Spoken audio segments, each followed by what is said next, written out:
10, B equal to 1 into 10 power minus 9, C equal to 1 into 10 power minus 8, D equal to 1 into 10 power minus 11 அப்படின்னு கொடுத்துருப்பாங்க. சரிங்களா?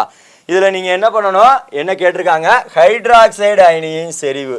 அப்போ என்ன பண்ணணும், pH மதிப்பு வந்து எவ்வளோ வந்திருக்குது, 4 வந்திருக்குது. சரிங்களா? எதை பவரில் இருக்கிறத 14லேருந்து எந்த கழிச்சோம்னா 4 வரும். 14லேருந்து எதை கழிச்சா 4 வரும் அப்படின்னு பார்க்கணும். எதை கழிச்சா 4 வரும் அப்படின்னு பார்க்கணும். இப்போ ஏ ஆப்ஷன் எடுங்க. 14லேருந்து 10 கழிங்க, என்ன வந்துருச்சு, 4 வந்துருச்சு. அப்போ இதுதான் ஆன்சர். சரிங்களா? நீங்கள் செய்ய வேண்டிய வேலை என்ன அப்படின்னா, அமிலமாக இருந்தால் என்ன கொடுத்துருக்காங்களோ பவரை pH 3னா பவரில் 3 பாருங்கள். ஆனால் ஹைட்ராக்சைடு கேட்டுட்டாங்கன்னா 14லேருந்து அந்த பவரை கழிச்சா pH மதிப்பு வரணும். சரிங்களா? இப்போ pH மதிப்பு இங்கே வந்து 6 இருக்குது. அப்போ இது சூட்டபிள் ஆகும். சரிங்களா? 14 மைனஸ் 8 6. சரிங்களா? pH மதிப்பு 6ஆக இருந்தால் 14 மைனஸ் 8 6 அந்த மாதிரியே வரையா பார்த்துக்குங்க. சரிங்களா? அதுக்கடுத்து இன்னி ஒரு கணக்கு என்ன கேட்கலாம் அப்படின்னு பார்த்தோம்னா, pH plus POH. சரிங்களாயா? pH plus POH equal to 14. இதுதான் standard. pH plus POH equal to 14. இப்போ pH, சரிங்களா, pH 5 எனில் இப்படியும் கணக்கு கேட்பாங்க. pH 5 எனில் POH மதிப்பு என்ன, என்னப்பா POH மதிப்பு என்ன அப்படின்னு கேட்பாங்க. POH மதிப்பு என்ன அப்படின்னு கேட்டாங்க அப்படின்னா இங்கே சப்ஸ்டிட்யூட் பண்ணிடுங்க எப்பயும் போல். இது வந்து 5, இது வந்து என்னது, இது 5, இது வந்து என்னப்பா எக்ஸு. சரிங்களா? Equal to 14. அப்போ எக்ஸ் ஈக்குவல் டு எவ்வளோப்பா, 14 மைனஸ் 5 என்னப்பா 9. 14 மைனஸ் 5 9. அவ்வளோதான், வேலை முடிஞ்சுங்களா? எது வேணாலும் கொடுத்துட்டு கேட்கலாம். சரிங்களா? அதுக்கடுத்த கணக்கு என்ன கேட்கலாம் அப்படின்னு பார்த்தோம் அப்படின்னா, ஒரு கரைசலின், சரிங்களா, ஒரு கரைசலின், சரிங்களா, ஒரு கரைசலின் ஹைட்ராக்சைடு அயனியின் செறிவு.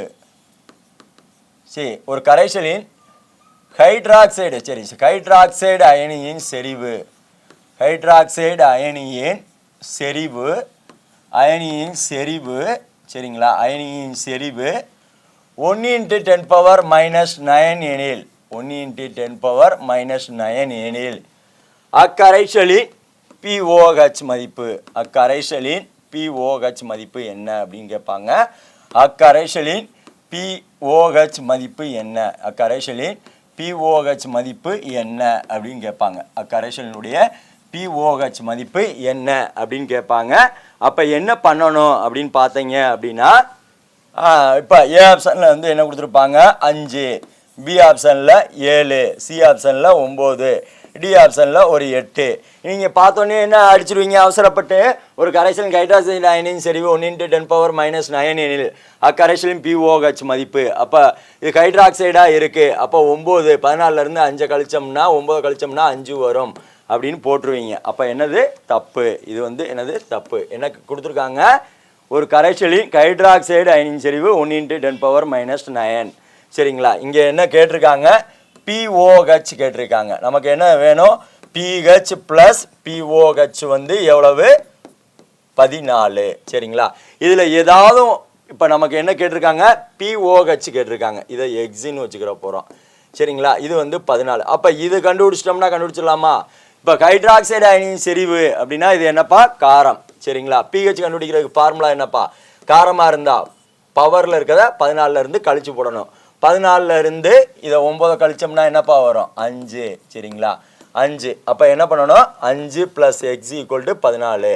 அப்போ எக்ஸ் ஈக்குவல் டு எவ்வளோப்பா, 14 மைனஸ் 5 எவ்வளவு 9 வந்துச்சுங்களா? ஆன்சர் 9 தான். சரிங்களா? இப்படியும் ஒரு கணக்கு கேட்குறதுக்கு வாய்ப்புகள் இருக்குது.